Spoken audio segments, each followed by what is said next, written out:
ನಮಸ್ಕಾರ,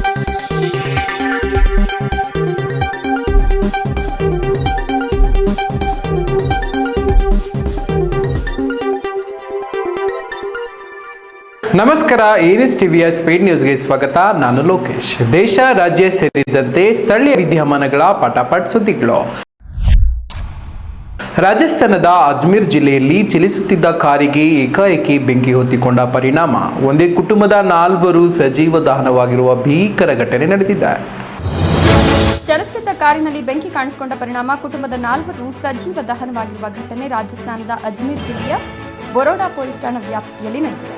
ಗುರುವಾರ ಬೆಳಗ್ಗೆ ಗ್ರಾಮದ ಮಾಜಿ ಮುಖ್ಯಸ್ಥ, ಅವರ ಕುಟುಂಬ ಸದಸ್ಯರು ಮತ್ತು ಸ್ಥಳೀಯ ಜಿಲ್ಲಾ ಪರಿಷತ್ ಸದಸ್ಯರು ಪ್ರಯಾಣಿಸುತ್ತಿದ್ದ ಕಾರಿಗೆ ಹಠಾತ್ತನೆ ಬೆಂಕಿ ಹೊತ್ತಿಕೊಂಡ ಪರಿಣಾಮ 4 ಸಾವನ್ನಪ್ಪಿದ್ದಾರೆ. ಮಾಜಿ ಸರ್ಪಂಚ್ ರಾಮಸಿಂಗ್ ಚೌಧರಿಯವರು ತಮ್ಮ ಅನಾರೋಗ್ಯ ಪೀಡಿತ ತಾಯಿ ಮತ್ತು ಜಿಲ್ಲಾ ಪರಿಷತ್ ಸದಸ್ಯೆ ಕುಸಿದೇವಿ ಅವರಿಗೆ ಎದೆನೋವು ಕಾಣಿಸಿಕೊಂಡ ಪರಿಣಾಮ ಅವರನ್ನು ಆಸ್ಪತ್ರೆಗೆ ಕರೆದೊಯ್ದಿದೆ.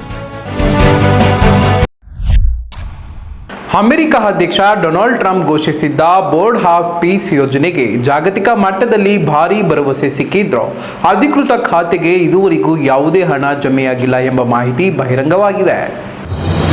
ಯುದ್ಧ ಪೀಡಿತ ಗಾಜಾ ಪಟ್ಟಿಯ ಪುನರ್ ನಿರ್ಮಾಣಕ್ಕಾಗಿ ಅಮೆರಿಕ ಅಧ್ಯಕ್ಷ ಡೊನಾಲ್ಡ್ ಟ್ರಂಪ್ ಭಾರೀ ಸದ್ದು ಗದ್ದಲದೊಂದಿಗೆ ಆರಂಭಿಸಿದ್ದ ಬೋರ್ಡ್ ಆಫ್ ಪೀಸ್ ಯೋಜನೆ ಸದ್ಯಕ್ಕೆ ಆರ್ಥಿಕ ಸಂಕಷ್ಟಕ್ಕೆ ಸಿಲುಕಿದೆ. ಜಾಗತಿಕ ನಾಯಕರು ಈ ನಿಧಿಗೆ ಬಿಲಿಯನ್ ಗಟ್ಟಲೆ ಡಾಲರ್ ನೆರವು ನೀಡುವುದಾಗಿ ಭರವಸೆ ನೀಡಿಯೂ ಇದ್ರು. ಯೋಜನೆ ಆರಂಭವಾಗಿ 4 ತಿಂಗಳು ಕಳೆದರೂ ಇದರ ಅಧಿಕೃತ ಖಾತೆಗೆ ಕೇವಲ ಶೂನ್ಯ ಹಣ ಜಮೆಯಾಗಿದೆ ಅಂತ ಫಿನಾನ್ಷಿಯಲ್ ಟೈಮ್ಸ್ ವರದಿ ಮಾಡಿದೆ. ಪಶ್ಚಿಮ ಬಂಗಾಳ ಚುನಾವಣೆ ಹಿನ್ನೆಲೆ ಸಾವಿರಾರು ಕಾರ್ಮಿಕರು ಸ್ವಗ್ರಾಮಗಳಿಗೆ ತೆರಳಿರುವುದರಿಂದ ಬೆಂಗಳೂರಿನ ನಮ್ಮ ಮೆಟ್ರೋ, ಪಿಂಕ್ ಮತ್ತು ಬ್ಲೂ ಲೈನ್ ಕಾಮಗಾರಿಗಳು ವಿಳಂಬವಾಗುವ ಸಾಧ್ಯತೆ ಎದುರಾಗಿದೆ. ಬೆಂಗಳೂರು ನಗರದ ಜನತೆಯ ಬಹುನಿರೀಕ್ಷಿತ ನಮ್ಮ ಮೆಟ್ರೋ, ಪಿಂಕ್ ಮತ್ತು ಬ್ಲೂ ಲೈನ್ ಮಾರ್ಗಗಳ ಉದ್ಘಾಟನೆಗೆ ಪಶ್ಚಿಮ ಬಂಗಾಳದ ಚುನಾವಣೆ ದೊಡ್ಡ ಮಟ್ಟದ ಬ್ರೇಕ್ ಹಾಕಿದೆ.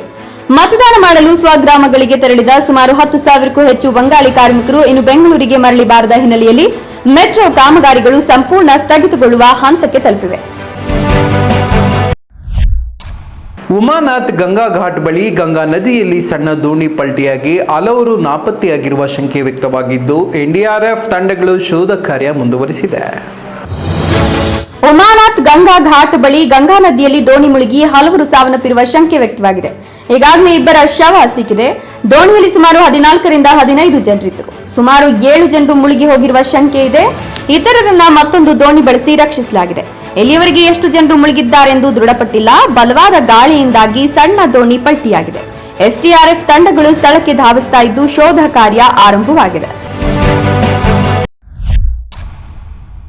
ರಸ್ತೆಯಲ್ಲಿ ನಡೆದು ಹೋಗುತ್ತಿದ್ದ ಯುವಕನ ಮೇಲೆ ನಾಯಿಗಳ ಗುಂಪು ದಾಳಿ ನಡೆಸಲು ಮುಂದಾದ ವೇಳೆ ಸಮಯ ಪ್ರಜ್ಞೆ ಮೆರೆದ ಯುವಕ ಪ್ರಾಣಾಪಾಯದಿಂದ ಪಾರಾದ ವಿಡಿಯೋ ವೈರಲ್ ಆಗಿದೆ.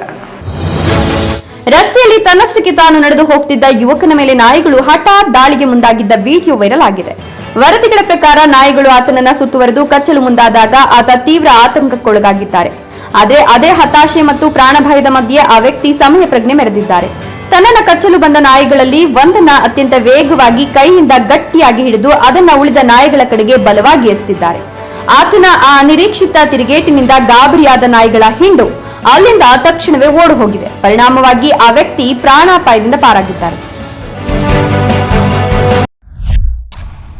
ಪಶ್ಚಿಮ ಬಂಗಾಳದ ಲಕ್ಷ್ಮೀ ಭಂಡಾರ್ ಯೋಜನೆಯ ಸುಮಾರು 30 ಲಕ್ಷ ಫಲಾನುಭವಿಗಳು ಅನರ್ಹರು ಎಂಬ ಆರೋಪ ಕೇಳಿಬಂದಿದ್ದು ರಾಜ್ಯ ರಾಜಕೀಯದಲ್ಲಿ ಹೊಸ ಚರ್ಚೆಗೆ ಕಾರಣವಾಗಿದೆ.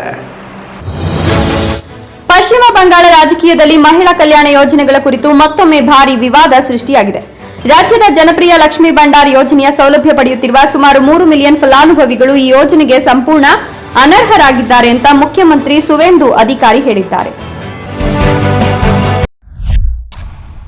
ಅಸ್ಸಾಂನ ಕಾಜಿರಂಗ ರಾಷ್ಟ್ರೀಯ ಉದ್ಯಾನವನದಲ್ಲಿ ಅಪರೂಪದ ಆಲ್ಪಿನೋ ಹಾಗ್ ಜಿಂಕೆ ಕಾಣಿಸಿಕೊಂಡಿದ್ದು ಅದರ ವಿಡಿಯೋ ಸಾಮಾಜಿಕ ಜಾಲತಾಣಗಳಲ್ಲಿ ವೈರಲ್ ಆಗಿದೆ.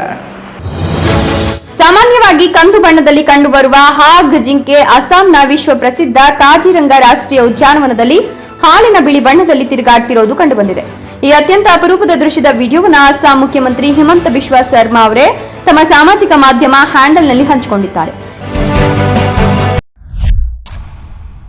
ಬೆಂಗಳೂರಿನಿಂದ ಭುವನೇಶ್ವರಕ್ಕೆ ತೆರಳುತ್ತಿದ್ದ ಆಕಾಶ ಏರ್ ವಿಮಾನ ಇಂಧನ ಕೊರತೆಯಿಂದ ಲಕ್ನೋ ವಿಮಾನ ನಿಲ್ದಾಣದಲ್ಲಿ ತುರ್ತು ಭೂಸ್ಪರ್ಶ ಮಾಡಿದೆ. ಬೆಂಗಳೂರಿನಿಂದ ಭುವನೇಶ್ವರಕ್ಕೆ 194 ಪ್ರಯಾಣಿಕರು ಮತ್ತು ಸಿಬ್ಬಂದಿಯನ್ನು ಹೊತ್ತು ಸಾಗ್ತಿದ್ದ ಆಕಾಶ ಏರ್ ಸಂಸ್ಥೆಯ ವಿಮಾನ ಇಂಧನ ಕೊರತೆಯಿಂದಾಗಿ ಲಕ್ನೋ ವಿಮಾನ ನಿಲ್ದಾಣದಲ್ಲಿ ತುರ್ತು ಭೂಸ್ಪರ್ಶ ಮಾಡಿದೆ ಎನ್ನುವ ಮಾಹಿತಿ ಲಭ್ಯವಾಗಿದೆ. ಪೈಲಟ್ನ ಸಮಯ ಪ್ರಜ್ಞೆಯಿಂದಾಗಿ ವಿಮಾನವು ಸುರಕ್ಷಿತವಾಗಿ ಲ್ಯಾಂಡ್ ಆಗಿದ್ದು ದೊಡ್ಡದೊಂದು ವಿಮಾನ ಅಪಘಾತ ತಪ್ಪಿದಂತಾಗಿದೆ. ಹಳೆ ಪ್ರೇಮದ ನೆನಪಿನಲ್ಲಿ ಮಾಜಿ ಪ್ರೇಯಸಿಯನ್ನ ಭೇಟಿ ಮಾಡಲು ತೆರಳಿದ್ದ ಯುವಕನೊಬ್ಬ ಬೆಂಗಳೂರಿನಲ್ಲಿ ಕೊಲೆಯಾಗಿರುವ ಪ್ರಕರಣ ಬೆಳಕಿಗೆ ಬಂದಿದೆ. ಬೆಂಗಳೂರಿನಲ್ಲಿ ಹಳೆ ಪ್ರೇಮದ ನೆನಪಿನಲ್ಲಿ ಮಾಜಿ ಪ್ರೇಯಸಿಯನ್ನ ಭೇಟಿಯಾಗಲು ಆಕೆಯ ಮನೆಗೆ ತೆರಳಿದ್ದ ಯುವಕನೊಬ್ಬ ಭೀಕರವಾಗಿ ಕೊಲೆಯಾಗಿರುವ ಆಘಾತಕಾರಿ ಘಟನೆ ಬೆಂಗಳೂರಿನಲ್ಲಿ ನಡೆದಿದೆ. ಪ್ರೇಯಸಿಯ ಪತಿ ಹಾಗೂ ಆಕೆಯ ಕುಟುಂಬಸ್ಥರೇ ಈ ಕೃತ್ಯ ಎಸಗಿದ್ದಾರೆ ಎಂಬ ಆರೋಪ ಕೇಳಿಬಂದಿದೆ. ನಗರದ ಟ್ರಾಫಿಕ್ ಸಮಸ್ಯೆ ಕಡಿಮೆ ಮಾಡಲು ಗ್ರೇಟರ್ ಬೆಂಗಳೂರು ಪ್ರಾಧಿಕಾರ 5 ಪ್ರಮುಖ ಭಾಗಗಳಲ್ಲಿ ಹೊಸ ಫ್ಲೈಓವರ್ ನಿರ್ಮಾಣಕ್ಕೆ ಟೆಂಡರ್ ಪ್ರಕ್ರಿಯೆ ಆರಂಭಿಸಿದೆ. ಸಿಲಿಕಾನ್ ಸಿಟಿ ಬೆಂಗಳೂರಿನ ದೈನಂದಿನ ಟ್ರಾಫಿಕ್ ಕಿರಿಕಿರಿ ಕಡಿಮೆ ಮಾಡಲು ಗ್ರೇಟರ್ ಬೆಂಗಳೂರು ಪ್ರಾಧಿಕಾರ ಕೊನೆಗೂ ಅಧಿಕೃತವಾಗಿ ಅಖಾಡಕ್ಕಿಳಿದಿದೆ. ಹಲವು ವರ್ಷಗಳಿಂದ ಕಾಗದದ ಮೇಲೆಯೇ ನೆನೆಗುದಿಗೆ ಬಿದ್ದಿದ್ದ ಪ್ರಮುಖ ಮೇಲ್ಸೇತುವೆ ಯೋಜನೆಗಳಿಗೆ ಜಿಬಿಎ ಈಗ ಮರುಜೀವ ನೀಡಿದೆ. ನಗರದ ಅತ್ಯಂತ ದಟ್ಟಣೀಯ ಮತ್ತು ಪ್ರಮುಖ 5 ಭಾಗಗಳಲ್ಲಿ ಹೊಸ ಫ್ಲೈಓವರ್ಗಳನ್ನು ನಿರ್ಮಾಣ ಮಾಡಲು ಪ್ರಾಧಿಕಾರವು ಭರ್ಜರಿ ತಯಾರಿ ನಡೆಸಿದ್ದು, ಇದಕ್ಕಾಗಿ ಅಧಿಕೃತವಾಗಿ ಟೆಂಡರ್ ಪ್ರಕ್ರಿಯೆಯನ್ನು ಆರಂಭಿಸಿದೆ. ಈ ನ್ಯೂಸ್ ಟಿವಿಯ ಸ್ಪೀಡ್ ನ್ಯೂಸ್ ಜೊತೆಗೆ ರಾತ್ರಿ 8:30ಕ್ಕೆ ತಪ್ಪದೆ ವೀಕ್ಷಿಸಿ ಈ ನ್ಯೂಸ್ನ ಮುಖ್ಯ ಸಂಚಿಕೆ.